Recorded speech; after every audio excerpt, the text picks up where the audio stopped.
여러분, 희생이라는 단어를 들으면은 가장 먼저 뭐가 떠오르십니까? 희생. 제가 어떤 지사님에게 한번 여쭤봤어요. 지사님, 희생하면은 뭐가 생각나요? 했더니 부모님의 희생이요. 또 이런 대답도 있었습니다. 유관순같이 나라를 위한 희생이요. 우리가 희생이라고 생각하면요, 번뜩 참 좋은 거지, 그러나 잘 알지만은 잘 안 되는 것이지라는 생각을 하게 됩니다. 또 이런 생각도 들어요. 희생 정말 필요하지만 나는 하고 싶지 않아. 내가 희생하고 싶지는 않아. 우리 솔직히 말하면은 그런 생각이 들 때가 있습니다. 희생이라는 가치는 참 중요한지 알지만은, 그러나 희생하는 삶을 살기가 참 쉽지 않은 시대라는 것이죠. 어떤 경우에는 부모가 자녀들에게 은근히 이렇게 가르치기도 합니다. 야, 다른 사람 일에 신경 쓰고 괜히 껴들지 마. 결국 누구만 손해야?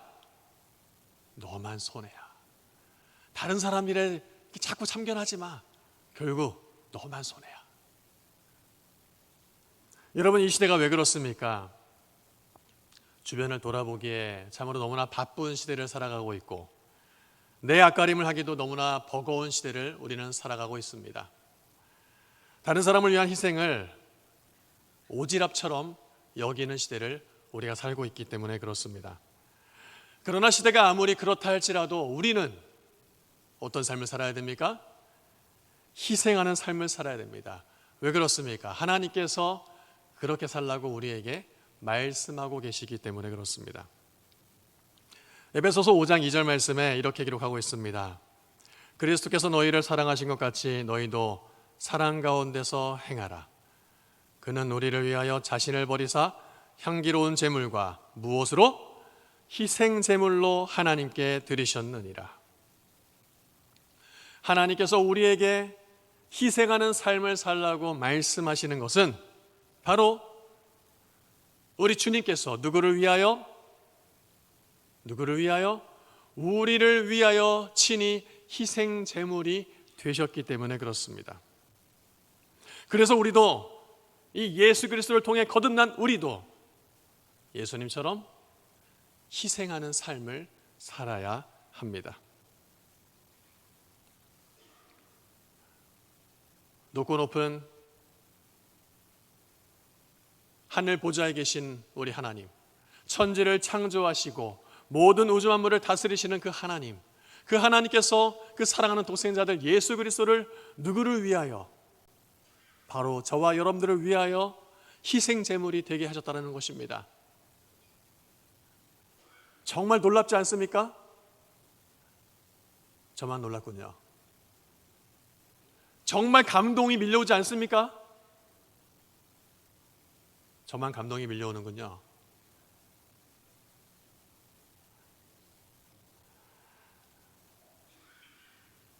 제가 중학교 1학년 때였습니다. 제가 공부를 잘했을까요? 잘했을까요? 제가 여러 가지 과목 중에서 윤리라는 과목을 참 좋아했어요. 그래서 이렇게 윤리적인지 모르겠습니다.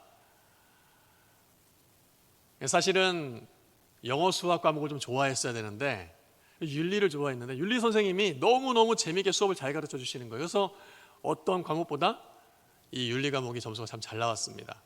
근데 이 선생님께서 어느 날 이렇게 얘기를 해주시는 거예요. 여러분, 세상이 왜 이렇게 점점 갈수록 팍팍해지는지 아십니까? 세상이 갈수록 왜 이렇게 점점 팍팍해져 가는지 아십니까? 사람들이 점점 손해보려 하지 않기 때문에 그래요. 사람들이 점점 손해보려 하지 않기 때문에 그래요. 아니, 조금이라도 손해보는 것을 못 참기 때문에 그래요. 손해보는 것에 너그러운 사람들이 지금보다 많아지면은 세상은 지금보다 좀 더 살만할 겁니다. 중학교 1학년이 생각하기에도 너무너무나 가슴 뛰게 만드는 말이었어요. 그래서 그 어린 중학교 1학년 이경수라는 학생은 그때 좌우명을 이렇게 정했습니다. 손해보며 살자. 손해보며 살자. 여러분, 한 윤리 선생님이 던졌던 메시지가 울림이 되어 한 사람의 인생을 살아가게끔 하는 좌우명을, 가슴 뛰는 좌우명을 만들게 했습니다. 여러분, 그런데 하나님께서 그 아들 독생자 예수를 우리를 위하여 보내심으로, 희생제물이 되게 하심으로 우리에게 희생이라는 가치를 다시금 살게 하시는 거예요. 그런데 저는 말씀을 준비하면서 이런 생각이 들었습니다. 여러분, 그러면 우리가 예수를 믿는 사람들만이 희생하는 삶을 살겠습니까? 희생이라는 가치가 예수 믿는 교회 다니는 사람들에게만 중요한 가치로 여겨지냐는 거예요. 부모의 자녀를 향한 희생, 나라를 위한 숭고한 희생, 교회 다니지 않아도, 예수 믿지 않아도 세상 사람들은 희생의 가치와 희생의 삶을 살고 있습니다. 그렇다면 예수님께서 직접 희생 제물이 되어 주셨고, 또한 예수님처럼 희생의 삶을 살라고 하시는데, 그리스도인들의 희생은 과연 그럼 이 세상의 희생과 무엇이 달라야 될까요? 그런 의문이 들었어요. 그리스도인의 희생이라면 세상의 희생과 무엇이 달라야 될까요? 여러분들의 표정을 보니까 다를 필요가 있나라는 생각을 하시는 것 같아요. 아니 뭐 좀 다르더라도 세상 사람들보다 좀 더 희생하고, 좀 더 참고, 좀 더 인내하고, 좀 더 손해보고, 그러면은 세상 사람들보다 좀 더 그리스도인답게 희생하는 거 아니야? 라고 생각하실지 모르겠습니다. 그러나 오늘 본문 말씀을 보면은 그리스도인들이 치러야 될 희생이 무엇인지를 매우 힘있게, 매우 충격적으로 우리에게 전하고 있습니다. 우리 12절 말씀 같이 한번 읽어볼까요? 12절 말씀 시작. 염소와 송아지의 피로 하지 아니하고 오직 자기의 피로 영원한 속죄를 이루사 단번에 성소에 들어가셨느니라. 자, 말씀 보면요, 여러분 펜을 꺼내시고, 그리고 핸드폰으로 보시는 분들은 손가락을 꺼내셔서 이 말씀의 구절에 두 가지 단어를 동그라미를 치셔야 됩니다. 자, 두 가지 단어, 어떤 단어에 동그라미를 쳐야 될까요? 단번에라는 단어와 영원한 속죄라는 단어에 동그라미를 치셔야 돼요. 자, 어떤 단어요? 단번에, 영원한 속죄. 희생제물이 되신 예수 그리스도께서는 짐승의 피로 하지 않으시고, 짐승의 죽음의 피의 제사로 하지 아니하시고, 단번에 십자가에 죽으심으로 어떠한 결과를 낳게 되신 것입니까? 더 이상의 피의, 짐승의 죽음의 희생제사가 필요하지 않게 된 거예요. 희생제물이 되신 예수 그리스도의 십자가의 죽음으로 말미암아 영원한 죄사함이 우리에게 이루어졌다라는 것입니다. 그러면 이것이 왜 그리스도인의 희생과 매우 중요한 관계를 가지고 있을까요? 예수님의 희생제사가, 희생제물이 왜 우리 그리스도인들에게 중요한 메시지를 던지고 있을까요? 이를 살펴보기 위해서는 옛 언약인 제사법을 우리가 좀 들여다볼 필요가 있습니다. 제사법이 어디에 성경에 기록이 되어 있죠? 구약의 제사법. 네. 성경을 읽을 때 늘 위기가 찾아오는 성경입니다. 어디에 있습니까? 예, 그렇죠. 레위기입니다. 레위기에 보면은 레위기 1장에 제사법이 쭉 설명이 되고 있어요. 1장 4절 말씀을 보면은 이렇게 기록이 되고 있습니다. 그는 번제물의 머리에 안수할지니 그를 위하여 기쁘게 받으심이 되어 그를 위하여 속죄가 될 것이라. 자, 여기서 말하는 그는 누굴까요?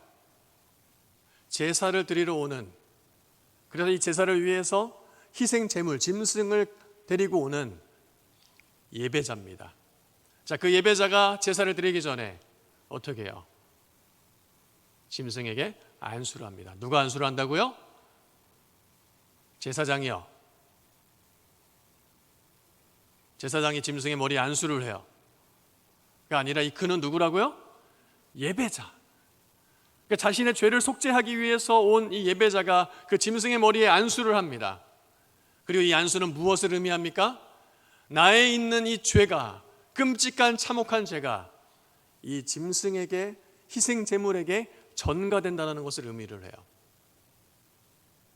희생 제물에게 전가가 되는 거예요. 그래서 안수로 말미암아 이제 무엇이 되는 겁니까? 이 짐승은 이 죄로 말미암아 죽게 될 형벌을 대신 받는 내가 되는 거예요. 자, 그런데 이렇게 안수를 한 이후에 5절 말씀 보면은 이렇게 기록을 하고 있습니다. 그는 여호와 앞에서 그 수송아지를 잡을 것이요 아론의 자손 제사장들은 그 피를 가져다가 회막 문 앞 제단 사방에 뿌릴 것이며. 자, 지금 예배자가 자신이 가져온 희생 제물에 안수를 했습니다. 자, 그리고 나서 이 제물을 잡습니다. 근데 누가 잡아요? 제사장이. 이 앞에 그는 누굽니까? 예배자입니다. 자신이 안수하고 자신의 희생 제물을 어떻게 해요? 죽이는 거예요. 어떤 사람들이 이렇게 얘기를 해요. 아, 이거 동물 학대죄 아니에요? 괜히 애꿎은 짐승 데려다가 머리에 안수시킨 다음에 내 죄 네가 다 가져가. 그리고 나서 심지어는 어떻게 해요? 이 짐승을 죽이는 거예요. 누가요? 나의 죄를 대속할 이 짐승을 예배자가 죽이는 거예요.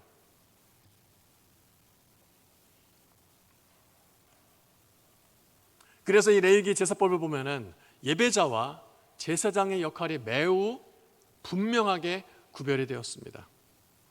1장 6절 7절 보면은 이렇게 기록합니다. 그는 또 그 번제물의 가죽을 벗기고, 죽이는 것뿐만이 아니었어요. 여러분, 자신이 데려온 이 짐승을 죽이는데 그 죽임이 얼마나 끔찍하겠습니까? 짐승이 울부짖을 거예요. 한 번에 죽이지 못하면은 수차례 죽음을 시도하도록 노력해야 됐고, 발버둥 치는 짐승을 끝내 죽이기 위해서 이 예배자는 또한 몸부림을 같이 쳤어야 됩니다. 이 짐승이 죽은 다음에 끝이 아니었어요. 가죽을 벗기고 각을 떴습니다. 그리고 제사장은 무엇을 했습니까? 제단 위에 불을 폈어요. 제사를 드리러 온 예배자와 제사장의 역할이 엄격하게 분명하게 구별이 되었다는 것입니다. 여러분, 그 자리에서 우리가 주목할 것은 제사장이 아니라 바로 이 제물을 가지고 온 예배자예요. 자신의 죄 때문에 이 짐승은, 희생 제물은 참혹하게, 비참하게 죽음을 당해야 됐습니다. 그것을 그냥 목격하는 것만이 아니었어요. 예배자인 내 손으로 나의 죄를 담당할 이 희생 제물을 죽여야만 됐습니다. 그리고 그의 가죽을 벗겼어야 됩니다. 그리고 각을 떴습니다. 여러분, 이 아침에 우리가 상상하기 너무나 끔찍한 제사 방식 아니겠습니까?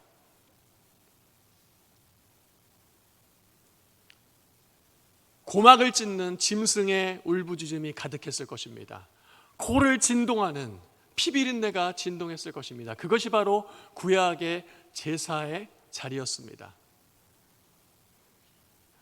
여러분, 그러면 한번 생각을 해보자고요. 이 자리에 누가 대신했다는 것입니까?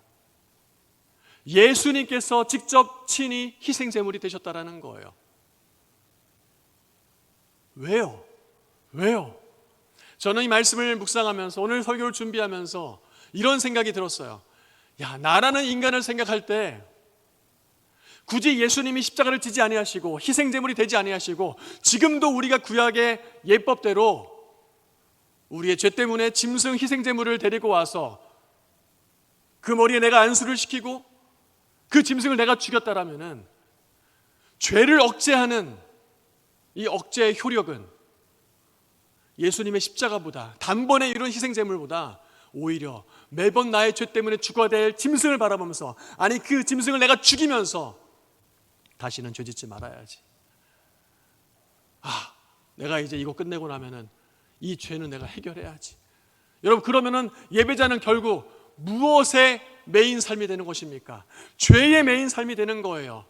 죄를 해결하기 위해서 끊임없이 고통스러운 현장을 목격해야 됐고 이행해야 됐고, 그리고 그 자리를 나간 이후에도 내가 이러한 끔찍한 상황을 조금 더 막기 위해서 죄 짓지 않아야지, 율법 안에 살아야지, 그렇게 늘 죄에 초점이 맞춰진 삶을 살아야 됐습니다.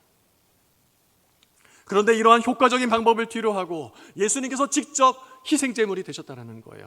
왜 그렇습니까?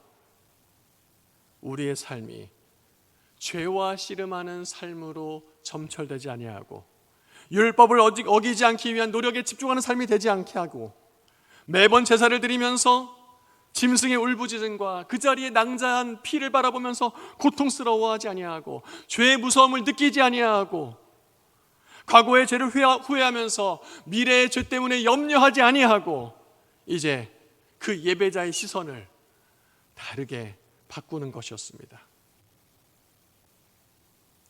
15절 말씀, 오늘 본문의 15절 말씀 보면은 이렇게 기록을 하고 있습니다.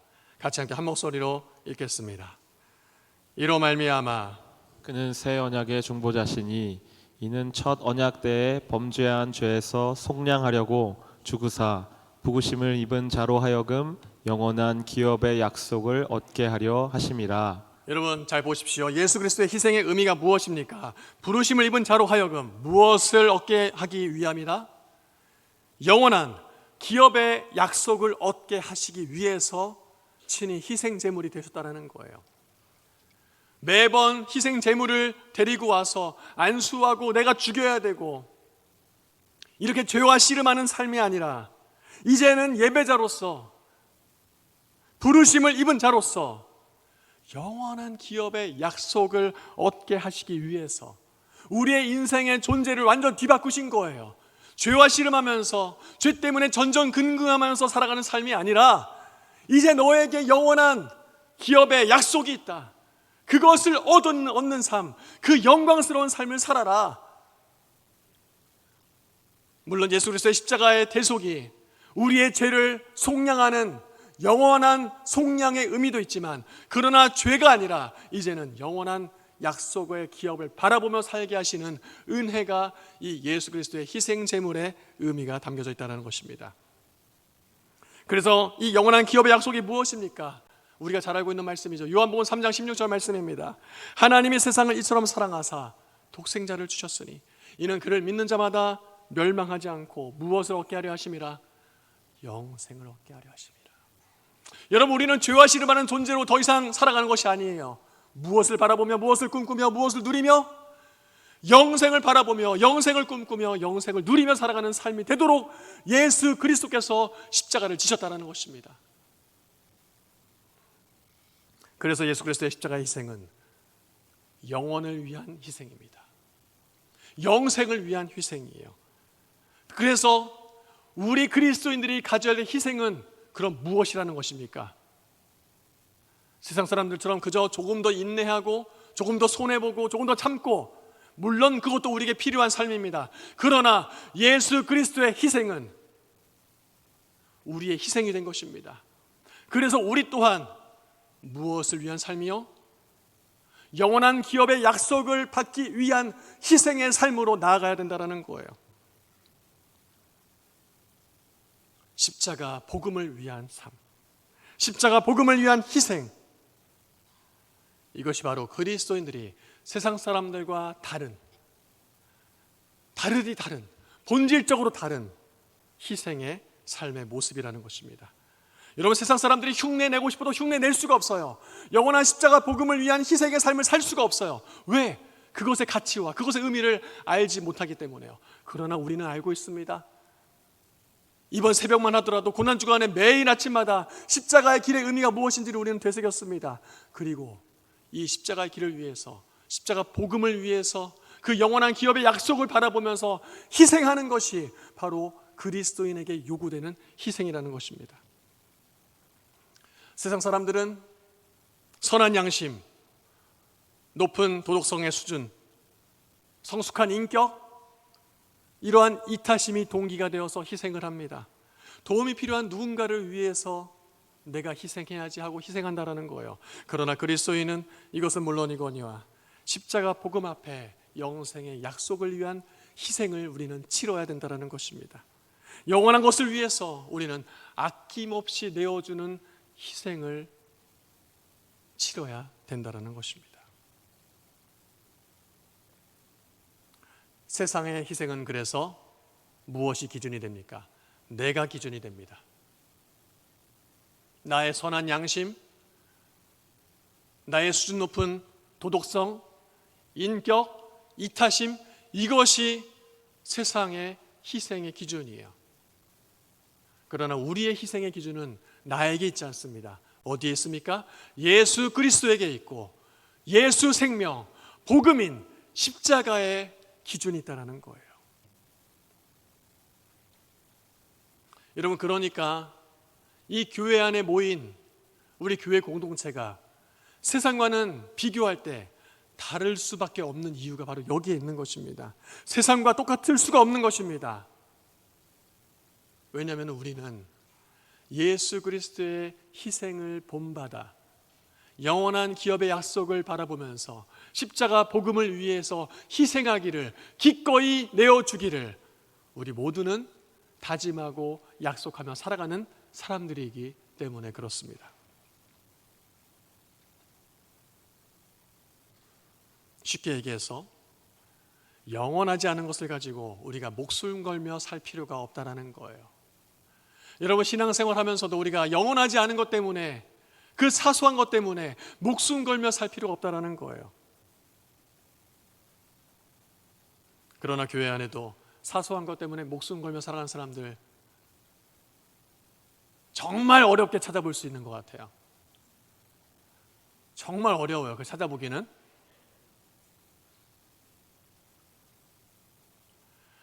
광염교회를 담임하고 있는 조연산 목사님이 이렇게 얘기를 하시더라고요.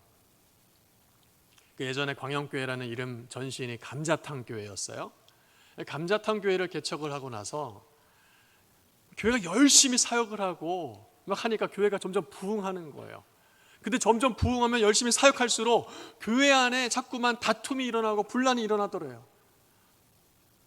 왜 그럴까? 이 목사님이 가가지고 왜 다투는지, 왜 분란이 일어나는지 만나본 거예요. 지사님, 도대체 왜 이렇게 화가 나시는 거예요? 지사님, 왜 이렇게 싸우시는 거예요? 뭐가 문제예요? 목사님, 이거 이렇게 하려고 하는데 저 집사가 저렇게 안 따라주잖아요. 이건 이렇게 해야지 일이 잘 되는데 저 권사님이 자꾸만 브레이크를 걸잖아요. 이 조연사 목사님이 이쪽 저쪽 다 얘기를 들어보니까 싸우는 이유가 한 가지였어요. 뭐였습니까? 잘해보려고. 교회 안에서 교회 일 잘해보려고 싸운다는 거예요. 그래서 이 목사님이 교회 앞에서 이렇게 선언했다고 합니다. 여러분, 우리가 교회 일하면서 잘하기 위해서 이렇게 싸운다면은, 이럴 거면 잘하지 맙시다. 잘하지 맙시다. 왜 우리가 십자가 복음 앞에 기업의 영원한 약속을 바라보면서 그 영생을 바라보면서 희생하고 헌신하는 공동체인데, 우리가 생명을 위해서 살린다고 우리 안에 다투고 또 다른 생명에게 상처를 입히고, 이거 그리스도인이 해야 될 십자가 희생의 삶이 절대 아니라는 것입니다. 여러분, 우리가 신앙생활하면서 고상해지면 고상해질수록 이런 착각을 해요. 내가 이 정도의 수준에 올랐구나.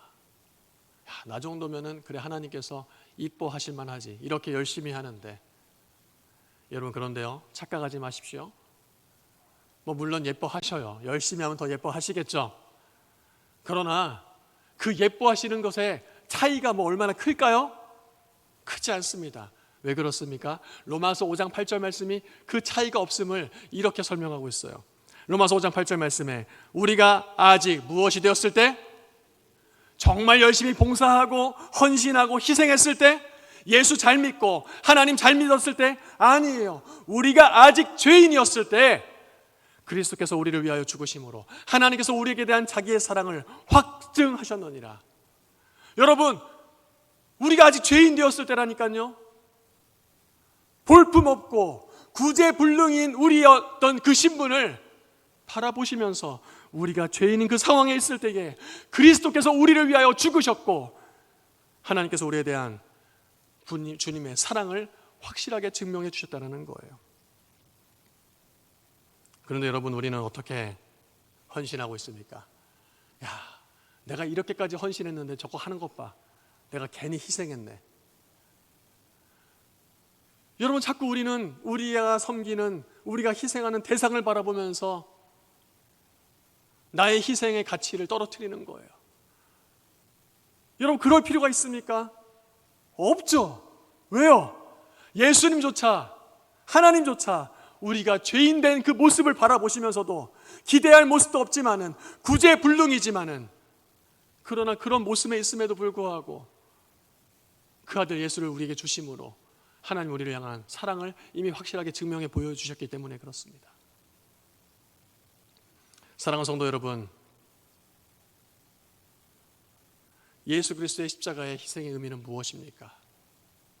그저 조금 더 중학교 1학년 어린 아이가 선생님의 얘기를 듣고 나도 손해보며 살아야지. 나도 세상 사람들을 좀 더 이롭게 하기 위해서 나 예수 믿으니까 좀 더 손해보고 좀 더 참고 좀 더 희생해야지.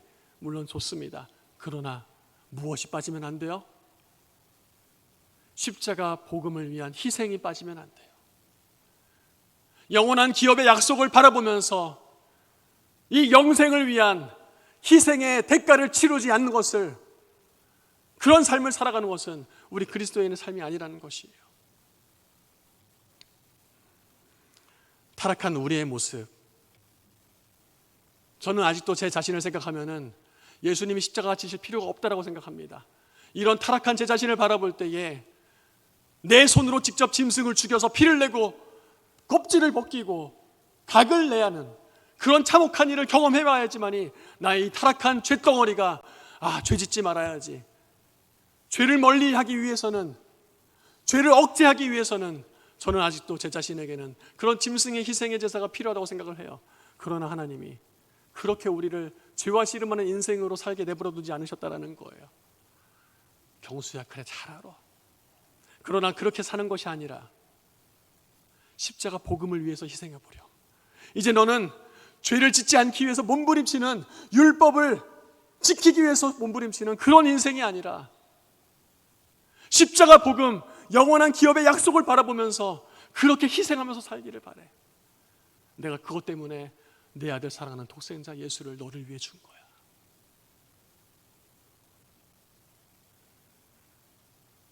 여러분, 오늘 하루 우리가 만나는 수많은 사람들을 대상으로 십자가 복음 앞에 희생하고 헌신하는 삶을 살아갈 수 있는 저와 여러분들 될 수 있기를 주의 이름으로 축원합니다. 여러분, 교회 안에 우리가 수많은 일들을 감당하면서 한 생명을 살리고자 힘쓰는 일을 섬기면서 사역하면서 서로에게 등을 돌리고 서로에게 아픔을 주고 그런 모습은 이제는 뒤로 하고, 하나님이 내가 아직 죄인 되었을 때에 나를 위해서 아들을 주셨듯이 우리가 그런 희생을 하면서 공동체를 세워나갈 수 있는 은혜가 있기를 소망합니다. 이것이 바로 이 고난주간에 우리가 희생 제물이 되신 예수 그리스도의 십자가의 길을 우리가 따라 걸어가는 길인 줄 믿습니다.